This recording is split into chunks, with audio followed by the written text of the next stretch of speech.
कोकणातील प्रत्येक अपडेट जाणून घेण्यासाठी आजच माझे कोकणच्या सोशल मीडिया प्लॅटफॉर्मला लाईक, फॉलो आणि सबस्क्राईब करा। नमस्कार, मी प्रणाली भोसले माझे कोकणच्या प्राईम टाइम बुलेटिनमध्ये आपल्या सर्वांचं मनपूर्वक स्वागत करते। बुलेटिनला सुरुवात करण्याआधी पाहूयात हेडलाईन्स। किरकोळ वाद गेला विकोपाला, महाडमध्ये मित्राकडून मित्राचा खून।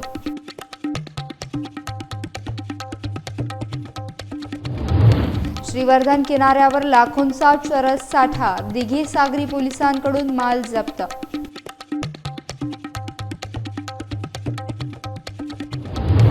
तळा बस स्थानकात धोकादायक खड्डे, अपूर्ण कामामुळे नागरिक त्रस्त, ठेकेदाराचे आश्वासनाकडे दुर्लक्ष।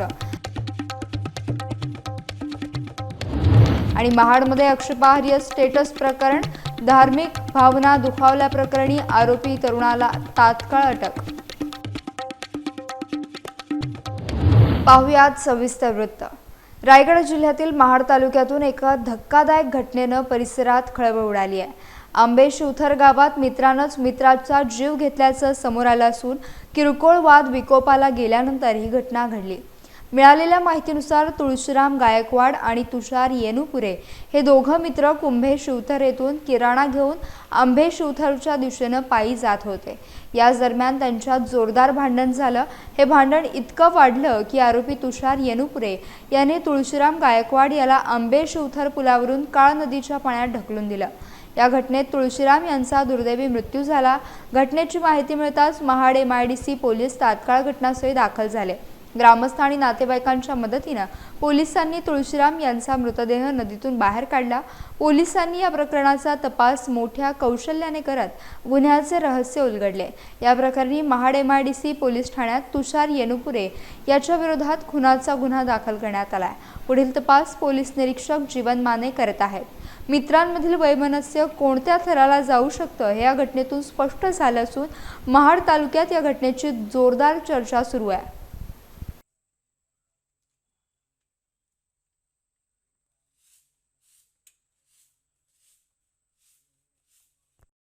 रायगड जिल्ह्यातील श्रीवर्धन किनाऱ्यावर पुन्हा एकदा अंमली पदार्थांचा मोठा साठा सापडल्यानं खळबळ उडाली आहे। श्रीवर्धन तालुक्यातील दिघी सागरी पोलीस ठाणे हद्दीतील मनेरी नानवली समुद्रकिनारी हा चरस आढळून आलाय। तब्बल 11 किलो 966 ग्राम वजनाचा हा अंमली पदार्थ असल्याची माहिती पोलिसांनी दिली आहे। आंतरराष्ट्रीय बाजारात या जप्त केलेल्या चरसची किंमत सुमारे 59,83,000 रुपये इतकी असल्याचं समजतंय। समुद्र किनाऱ्यावर वाहून आलेला हा चरसचा साठा दिघी सागरी पोलिसांनी तात्काळ जप्त केला। या घटनेमुळे किनाऱ्यावर अंमली पदार्थांची तस्करी होत असल्याच्या चर्चांना पुन्हा एकदा उधाण आलंय। पोलिसांनी दिलेल्या माहितीनुसार यापूर्वी अशाच प्रकारे अंमली पदार्थांचे साठे किनाऱ्यावर अनेकदा आढळून आलेत। या प्रकरणाचे गांभीर्य लक्षात घेऊन दिघी सागरी पोलीस अधिक तपास करत आहेत। अंमली पदार्थाचा हा साठा नेमका कुठून आला आणि कोणासाठी होता याचा शोध पोलीस घेत आहेत।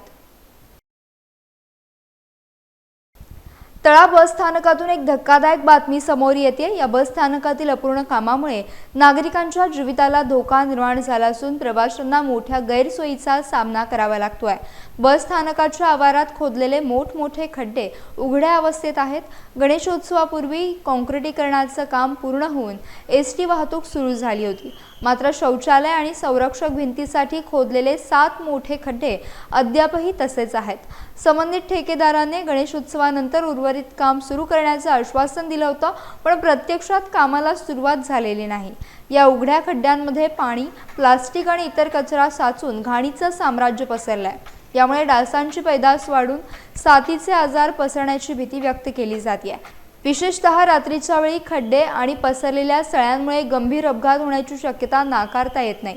शौचालयाच्या अभावी महिला प्रवाशांची तर प्रचंड गैरसोय होतीये।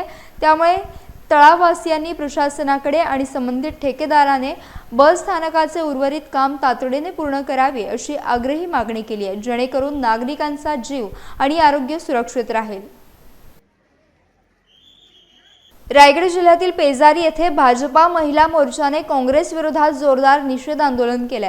पंतप्रधान नरेंद्र मोदी आणि त्यांच्या मातोश्रींवर कृत्रिम बुद्धिमत्तेचा गैरवापर करून अपमानकारक व्हिडिओ तयार करून तो सोशल मीडियावर प्रसारित करण्यात आला असल्याचा आरोप भाजपने केलाय। बिहार काँग्रेसने हे कृत्य केल्याचा दावा भाजपने केला असून या संतापजनक प्रकाराचा तीव्र शब्दात निषेध करण्यात आला। भाजप महिला मोर्चाच्या प्रदेशाध्यक्षा चित्रा वाघ यांच्या मार्गदर्शनाखाली आणि दक्षिण रायगड जिल्हा अध्यक्ष चित्रा पाटील यांच्या नेतृत्वाखाली हे आंदोलन करण्यात आले। अलिबाग वडखळ मुख्य मार्गावर संतप्त महिला कार्यकर्त्यांनी रॅली काढून जोरदार घोषणाबाजी केली। माता का अपमान नहीं सहेगा हिंदुस्तान अशा घोषणांनी पेझारी परिसर दणाणून गेला होता। बिहारच्या राजकारणामध्ये काँग्रेस पार्टीने हे नरेंद्रजी मोदी यांच्याबद्दल काही असभ्य भाषेमध्ये वर्तन केलं हे आम्हाला माहिती होतं, परंतु आत्ता आम्ही सोशल मीडियाद्वारे आदरणीय नरेंद्रजी मोदी यांची दिवंगत आई यांच्याबद्दलचं जे काही असभ्य भाषेमध्ये आणि जे असंस्कृत पद्धतीने जे काही त्यांनी व्हिडिओ केली आहे त्याच्याबद्दल हा आमचा निषेध आहे। आमचं म्हणणं असं आहे की राजकारणामध्ये वैचारिक पातळी ही तितक्याच पद्धतीने घेतली गेली पाहिजे, त्याच्यामध्ये सुसंस्कृत राजकारण हे दिसलं गेलं पाहिजे, परंतु पंतप्रधान नरेंद्रजी मोदी यांच्यामुळे संपूर्ण जगामध्ये भारत देशाला जी उच्चता मिळालेली आहे आणि हे असताना देखील भारत देशामध्ये काही राजकीय जर पक्ष त्यांच्या दिवंगत मातृबद्दल जर असे असभ्य पद्धतीने असंस्कृत पद्धतीने जर AIच्या माध्यमातून जर व्हिडिओ दाखवत असेल तर ते संस्कार आपण आपल्या पुढच्या पिढीला देऊ शकत नाही। ज्या मातेचा राजकारणाशी संबंध पण नव्हता आणि जर मातेबद्दल प्रती आदरणीय नरेंद्रजी मोदींप्रती जर आदर असेल, प्रेम असेल आणि ते व्यक्त करत असतील तर त्याचा गैरप्रकारे सोशल मीडियावर वापर करून त्यांना विभत्स पद्धतीने दाखवणं, असभ्य पद्धतीने ते दाखवणं हे राजकारण होऊ शकत नाही। आणि जर आपण बघतो आहोत की भारतीय संस्कृतीमध्ये हा पितृपक्ष जो आहे तो आपल्या दिवंगत आई मातांसाठी, पितृतुल्य व्यक्तींसाठी हा आपण अन्नदान देऊन अतिशय चांगल्या पद्धतीने आदरयुक्त साजरा करतो। आणि अशा महिन्यामध्ये जर आदरणीय पंतप्रधान नरेंद्रजी मोदी साहेबांच्या मातृबद्दल जर असे शब्द काढून अशा पद्धतीने जर AI व्हिडिओ तयार करत असतील तर ही कुठची आली भारतीय संस्कृती? तर ह्याबद्दल आमचा निषेध आहे। मग तो काँग्रेस पक्ष असू दे किंवा कुठलाही पक्ष असू दे, पण असं असभ्य राजकारण आणि अशी असभ्यता मातृबद्दल दाखवून केलेल्या राजकारणाचा आम्हाला निषेध आहे। महाड रायगड येथून एक महत्त्वाची बातमी समोर येते। धार्मिक भावना दुखावणाऱ्या आक्षेपार्ह व्हॉट्सअप स्टेटस प्रकरणी महाड पोलिसांनी एका तरुणाला अटक केली आहे। या घटनेमुळे शहरात काही काळ तणाव निर्माण झाला होता। मिळालेल्या माहितीनुसार महाड शहराच्या हद्दीतील एका तरुणाने आपल्या व्हॉट्सअप स्टेटसवर कुराण आणि मुस्लिम धर्मियांच्या श्रद्धास्थानांबद्दल अत्यंत आक्षेपार्ह आणि असभ्य मजकूर पोस्ट केला होता। हा मजकूर वेगाने व्हायरल झाल्यानंतर स्थानिक मुस्लिम समाजात तीव्र संताप व्यक्त करण्यात आला। मोठ्या संख्येने जमावाने महाड पोलीस ठाण्याला घेराव घालत आरोपीवर तात्काळ कारवाई करण्याची मागणी केली। परिस्थितीचे गांभीर्य लक्षात घेऊन पोलिसांनी तातडीने सूत्र हलवली आणि आक्षेपार्ह स्टेटस ठेवणाऱ्या संबंधित तरुणाला अटक केली। त्याच्या विरोधात धार्मिक भावना दुखावणे, दोन समाजांमध्ये तेढ निर्माण करणे आणि जातीय दंगल भडकवण्याचा प्रयत्न करणे अशा विविध कलमांखाली गुन्हा दाखल करण्यात आला आहे। उपविभागीय पोलीस अधिकारी शंकर काळे यांनी याबद्दल सविस्तर माहिती दिली आहे। ऍक्च्युली त्याच्यामध्ये मयूर मोतीराम महाडिक नावाचा करंजकोलचा एक युवक आहे। त्यानं कुराणविषयी काही आक्षेपार्ह मजकूर त्याच्या स्टेटसवरती ठेवलेला होता। तो शहरामध्ये खास करून मुस्लिम समाजातल्या लोकांमध्ये तो मिळायला लागल्यानंतर किंवा ती माहिती मिळाल्यानंतर लोक पोलीस स्टेशनच्या कडे यायला लागले की असं झालेलं आहे, आमची तक्रार घ्या। भावना मुस्लिम समाजाच्या त्यामध्ये तीव्र होत्या आणि असणं साहजिकही आहे। पोलिसांनी ताबडतोब त्याला ताब्यात घेतलं। फिर्यादी आहे मुस्लिम समाजाचा, त्यांनी तक्रार दिली, धार्मिक भावना दुखावल्याच्या संदर्भामध्ये तातडीनं गुन्हा दाखल केला। परंतु तोपर्यंत सगळे मुस्लिम बांधव पोलीस स्टेशनच्या समोर 150-200च्या संख्येनं थांबून होते की गुन्हा दाखल होतो आहे, त्याला शिक्षा झाली पाहिजे या गोष्टी करत। आज जसं की मी तुम्हाला अगोदरच सांगितलं की त्याला कालच अटक केलेली आहे. आज माननीय न्यायालयामध्ये त्याच्या हजर केलं जाईल आणि त्याच्याविरुद्ध तातडीनं प्राधान्यानं दोषारोपपत्र न्यायालयामध्ये दाखल केलं जाईल. सबळ पुरावे तर आपल्याकडे आहेतच. ही झाली दाखल झालेल्या गुन्ह्याच्या संदर्भातली बाजू. दुसरी बाजू, भविष्यामध्ये त्यांना असे प्रकार करू नयेत यासाठी त्याच्यावरती प्रतिबंधक कारवाई पण केली जाणार आहे. आणि मी आपल्या माध्यमातून खास करून मुस्लिम धर्मियांना धन्यवाद देऊ इच्छितो की त्यांनी ज्या संयमानं काल वागले आणि शांततेत सगळ्या गोष्टी त्यांनी करवून घेतल्या, गुन्हा दाखल करणं आणि या सगळ्या बाबी पोलिसांच्या आव्हानाला सकारात्मक प्रतिसाद दिला. आणि महाड शहर हे सुसंस्कृत शहर आहे हे पुन्हा एकदा दाखवून दिलं. गुहागर तालुक्यातील झोमडी ग्रामपंचायतमध्ये मोठा आर्थिक गैरव्यवहार उघडकीस आला. ग्रामपंचायतचे सरपंच आणि ग्रामसेवक यांनी लाखो रुपयांचा घोटाळा केल्याचा आरोप संतप्त ग्रामस्थांनी केला आहे. याबाबतची माहिती ग्रामस्थांनी आयोजित केलेल्या पत्रकार परिषदेत दिली आहे. ग्रामस्थांच्या म्हणण्यानुसार अनेक शासकीय योजना राबवताना निधीचा मोठ्या प्रमाणावर गैरवापर झालाय. वस्तू खरेदी करताना प्रमाणापेक्षा जास्त खर्च दाखवून कमी दर्जाच्या वस्तू जास्त किमतीत विकत घेतल्या गेल्या. तसेच कोणत्याही निविदा न काढता कामे वाटप केली गेली आणि श्रमदानातून झालेल्या कामांवरही शासकीय निधी काढून घेण्यात आल्याचा दावा ग्रामस्थांनी केला आहे. या गंभीर गैरव्यवहारामुळे संतापलेल्या ग्रामस्थांनी आता कठोर भूमिका घेतली आहे. त्यांनी सरपंच यांच्या विरोधात अविश्वास ठराव दाखल करण्याची घोषणा केली आहे. यासोबतच आर्थिक गैरव्यवहार केल्याप्रकरणी सरपंच आणि ग्रामसेवकांवर गुन्हा दाखल करणार असल्याचेही ग्रामस्थांनी स्पष्ट केले आहे. या संदर्भात संबंधित वरिष्ठ अधिकाऱ्यांकडे रीतसर तक्रार दाखल करणार असल्याची माहिती देण्यात आली आहे. यामुळे झोमडी ग्रामपंचायतीत खळबळ उडाली आहे.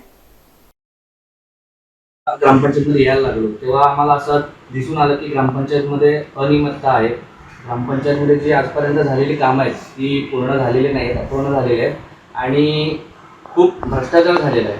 तर त्याची जेव्हा आम्ही सखोल चौकशी करण्याचा प्रयत्न केला तर अनेक बाबी आमच्याकडे दिसून आल्या.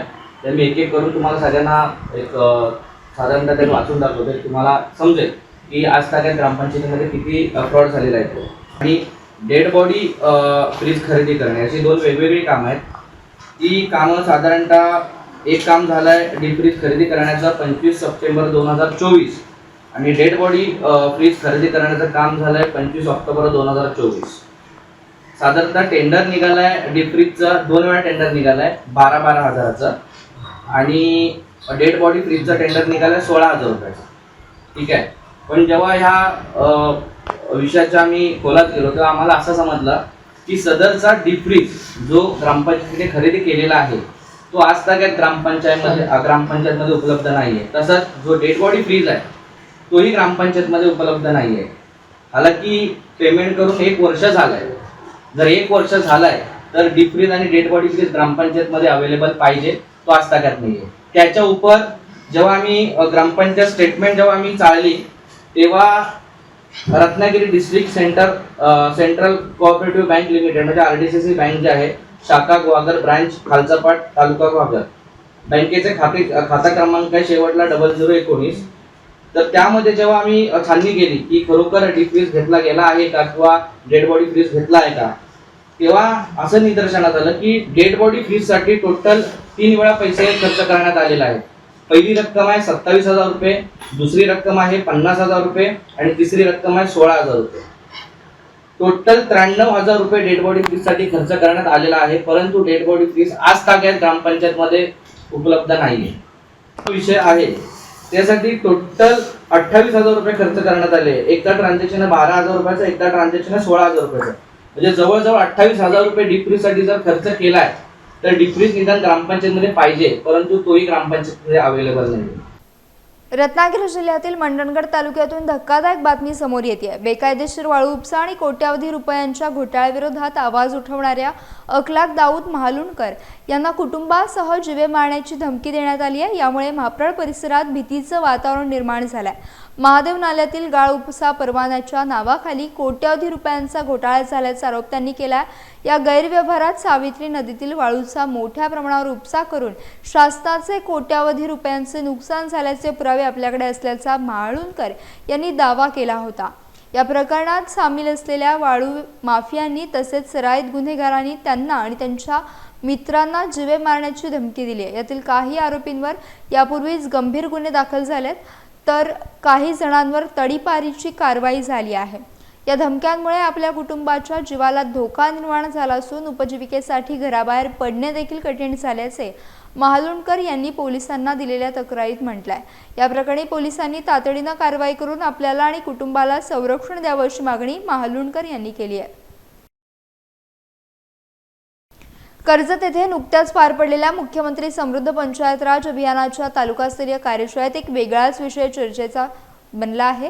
या महत्त्वाच्या शासकीय कार्यक्रमाला स्थानिक आमदार महेंद्र थोरवे यांनी दांडी मारल्यानं अनेकांना आश्चर्य वाटलंय. मात्र त्यांच्या अनुपस्थितीत आमदारांचे पुतणे प्रसाद थोरवे व्यासपीठावर उपस्थित होते. विशेष म्हणजे त्यांनी व्यासपीठावरून उपस्थितांना मार्गदर्शन देखील केलंय. आमदारांच्या जागी पुतण्यांनी शासकीय कार्यक्रमात मार्गदर्शन करणे हा मुद्दा आता राजकीय वर्तुळात चर्चेचा विषय बनला आहे. मुख्यमंत्री समृद्ध पंचायत राज अभियान हा संपूर्ण राज्यभरामध्ये त्या ठिकाणी चालू आहे. त्याच कार्यक्रमाचं आमंत्रण कर्जत तालुक्यामध्ये आमदार महेंद्र थोरवे यांना त्या ठिकाणी देण्यात आलं होतं. परंतु आमदार महोदय त्या कार्यक्रमास उपस्थित न राहता त्या कार्यक्रमाला त्यांचे पुतणे उपस्थित राहून त्या ठिकाणी शासनाला मार्गदर्शन करून गेले. आमदार महोदयांना शासकीय कार्यक्रमास उपस्थित राहण्यास वेळ नसेल आणि त्यांना त्यांच्या पुतण्याला त्या ठिकाणी त्या कार्यक्रमाला पाठवायचं असेल तर आमदार महेंद्र थोरवे यांनी त्यांच्या आमदार पदाचा राजीनामा द्यावा. रितसर त्यांच्या पुतण्यांना निवडणूक लढवून त्या ठिकाणी आमदार करावं आणि त्यानंतर मग त्यांचे पुतणे खुशाल शासकीय कार्यक्रमाला त्या ठिकाणी उपस्थित राहू शकतील आणि शासनाला मार्गदर्शन त्या ठिकाणी करू शकतील. नेहमीच हुकुमशाहीची आणि मोगलशाहीचा पुरस्कार करणाऱ्या आमदार महेंद्र थोरवे यांच्याकडून अशा पद्धतीत लोकशाहीची केली जाणारी पायमळणी रायगडची जनता कधीच त्या ठिकाणी मान्य करणार नाही. हे आमदार थोरवे साहेबांनी त्या ठिकाणी लक्षात घेतलं पाहिजे. 2 दिवसापूर्वी कर्जत पंचायत समितीच्या माध्यमातून मुख्यमंत्री समृद्ध ग्रामपंचायत राज कार्यशाळा त्या ठिकाणी आयोजित केली होती आणि ही कार्यशाळा आयोजित करत असताना त्या कार्यशाळेचे आयोजक पंचायत समितीचे गटविकास अधिकारी यांनी त्या ठिकाणी ती कार्यशाळाचे आयोजन केल्यानंतर त्या ठिकाणी खऱ्या अर्थाने एक राजकीय नेत्याला त्या ठिकाणी बोलावलं गेलं. ही कार्यशाळा एक शासकीय कार्यक्रम होता. शासकीय कार्यक्रमाला काही प्रोटोकॉल्स असतात आणि हे प्रोटोकॉल्स न पाळता त्या ठिकाणी ज्यांच्या घरामध्ये आमदारकी निवडून आले त्यांच्या घरातला प्रत्येक सदस्य आमदार झालाय असं त्या बीडीओला वाटतं की काय किंवा त्या डेप्युटी सीओना वाटतं की काय. म्हणजे सगळ्यांनाच तुम्ही त्या ठिकाणी जर आमदार समजत असाल आणि त्या पद्धतीने जर या ठिकाणी वागण्याचा प्रयत्न करत असाल तर ह्या घटनेचा मी तीव्र शब्दामध्ये निषेध करतो. आपण त्या ठिकाणी कुठल्याही राजकीय पक्षाच्या माणसाला बोलवायला नको पाहिजे. तुम्ही आमदारांच्या पुतण्याला त्या ठिकाणी बोलवलं आणि नुसतं बोलवलं नाही, कार्यक्रमाला बोलवलं, त्यांचं भाषण ठेवलं आणि मग त्या भाषणाचे रील सगळ्या सोशल मीडियावर त्या ठिकाणी म्हणजे तुम्ही त्या ठिकाणी शिवसेनेचा कार्यक्रम घेतला होता, शिवसेनेचा मेळावा घेतला होता की काय असा भास निर्माण होतो. या घटनेचा तीव्र शब्दामध्ये मी निषेध करून माझी शासनाकडे मागणी आहे की असे उद्दाम अधिकारी जे त्या ठिकाणी प्रोटोकॉल पाळत नाहीत, जे त्या ठिकाणी प्रोटोकॉलचं बंधन असताना प्रोटोकॉल तोडून एका शासकीय कार्यक्रमाचं स्वरूप जर राजकीय करणार असतील तर अशा अधिकाऱ्यांची सखोल चौकशी करून त्यांना सेवेतून तातडीने निलंबित करावा अशी राष्ट्रवादी काँग्रेस पक्षाच्या वतीनं मी या ठिकाणी मागणी करतो. मी कर्जत तालुका राष्ट्रवादी महिला काँग्रेसची अध्यक्षा ॲडव्होकेट रंजना धुळे आपल्या समोर शासकीय अधिकारी कशा प्रकारे शासकीय नियमांची पायमल्ली करत असतात याचं उदाहरण मांडत आहे. 2 दिवसापूर्वी कर्जत तालुक्यामध्ये पंचायत राज कार्यशाळा हा शासकीय कार्यक्रम पार पाडला. या कार्यक्रमासाठी गटविकास अधिकारी श्री पाटील, त्याचबरोबर रायगड जिल्हा परिषदेचे उपमुख्य कार्यकारी अधिकारी जालंधर पाठारे यांच्या उपस्थितीमध्ये विद्यमान आमदार महेंद्र थोरवे यांचे पुतणे प्रसाद थोरवे हे प्रमुख पाहुणे म्हणून उपस्थित होते. खरं तर हा कार्यक्रम कर्जत तालुक्यातील सर्व ग्रामसेवक त्याचबरोबर इतर शासकीय कर्मचाऱ्यांसाठी आयोजित केलेला असताना या कार्यक्रमामध्ये एका पक्षाचे प्रतिनिधी किंवा कार्यकर्ता उपस्थित राहून या उपस्थितांना मार्गदर्शन करतात. ही घटना खऱ्या अर्थानं निंदनीय आहे. हा कार्यक्रम शासकीय असल्यामुळे या ठिकाणी सभापती, आमदार, खासदार त्याचबरोबर इतर शासकीय अधिकारी उपस्थित राहणे आवश्यक असताना एका पक्षाचा प्रतिनिधी जेव्हा हजर राहतो तेव्हा त्या ठिकाणचे अधिकारी हे त्या पक्षाचा अजेंडा पुढे करण्यातच धन्यता मानत आहेत का असा प्रश्न सर्वसामान्य जनतेला पडलेला आहे. या कार्यक्रमाची रील सोशल मीडियावर व्हायरल झालेली आहे आणि ती रील पाहून कर्जत तालुक्यातील नागरिकांमध्ये संतप्त प्रतिक्रिया उमटत आहेत आणि म्हणूनच या घटनेची तात्काळ चौकशी करून गटविकास अधिकारी श्री पाटील त्याचबरोबर रायगड जिल्हा परिषदेचे उपमुख्य कार्यकारी अधिकारी जालिंदर पाठारे यांची चौकशी करून त्यांना तात्काळ निलंबित करावं अशी या ठिकाणी मी मागणी करत आहे. माणगाव तालुक्यातील जावळी हायस्कूल येथे खासदार सुनील तटकरे यांच्या हस्ते महत्त्वाच्या विकास कामांचं भूमिपूजन उत्साहात पार पडलं. गोरक्षनाथ शिक्षण प्रसारक मंडळाच्या न्यू इंग्लिश स्कूल जावळीसाठी संरक्षण भिंत आणि विद्यार्थी-विद्यार्थिनींसाठी स्वतंत्र प्रसाधन गृहाच्या कामाचा शुभारंभ खासदार तटकरे यांच्या प्रमुख उपस्थितीत झाला. यावेळी राष्ट्रवादी काँग्रेसचे जिल्हा कार्याध्यक्ष सुभाष केकाणे, स्थानिक लोकप्रतिनिधी तसेच मोठ्या संख्येने विद्यार्थी, शिक्षक आणि पालक उपस्थित होते. याप्रसंगी शिक्षण हे समाजाच्या विकासाचं मुख्य माध्यम असून विद्यार्थ्यांना मुंबई, पुणे, बेंगळुरू सारख्या शहरातील उच्च दर्जाचं शिक्षण मिळावं यासाठी प्रयत्न राहील. शाहू फुले आंबेडकरांच्या विचारांना अनुसरून बहुजनांच्या विद्यार्थ्यांना सुलभ शिक्षण मिळावे याला आपण प्राधान्य देणार असल्याचं तटकरे यांनी सांगितलं. या कामांसाठी निधीची कोणतीही कमतरता भासू दिली जाणार नाही असं आश्वासन खासदार तटकरे यांनी दिलं. या कार्यक्रमात राज्यस्तरीय गुणवंत शिक्षक पुरस्कार विजेत्या चेतना तेटगुरे आणि माध्यमिक परीक्षेत जिल्ह्यात प्रथम आलेल्या प्रबोध शिर्केचे वडील दत्ताराम शिर्के यांचा खासदार तटकरे यांच्या हस्ते सत्कार करण्यात आला. या विकासामुळे शाळेतील विद्यार्थ्यांना अद्ययावत सुविधा मिळणार आहेत. एक शिक्षणाचं उत्तम दालन मुंबई गोवा रस्त्यावरच्या या विस्तीर्ण पटांगणावरती या ठिकाणी केलेलं आहे. अनेक वेळेला अनेक अडचणी त्यानिमित्ताने आल्या. त्या प्रत्येक अडचणीचं निराकरण आपण प्रामाणिकपणाने करण्याची भूमिका त्या ठिकाणी घेतली. आणि बहुजन समाजाच्या पोटी जन्माला आलेली मुलं मुली उत्तमपैकीचं शिक्षण घेऊ शकतात. शिक्षणाची मक्तेदारी मुंबई, पुणे, दिल्ली, बँगलोर, कलकत्ता किंवा चेन्नईसारख्या शहरापुरता सीमित राहू शकत नाही. तर खेड्यापाड्यामध्ये सुद्धा बुद्धिमत्ता, तीव्र आकलन शक्ती, आईवडिलांचं शिक्षण देण्याच्या दृष्टिकोनातून असलेली आसक्ती आणि गुरुजन वर्गाचं अध्ययन देण्याच्या वतीमध्ये असलेला सत्वशीलपणा याचा सुंदर मिलाप आपल्याला त्यानिमित्ताने पाहायला मिळू शकतो. यासह बुलेटिनमध्ये वेळ झाली. येथेच थांबण्याची भेटूयात नवीन बुलेटिनसह. तोपर्यंत तुम्ही कुठेही जाऊ नका. पाहत रहा फक्त माझे कोकण.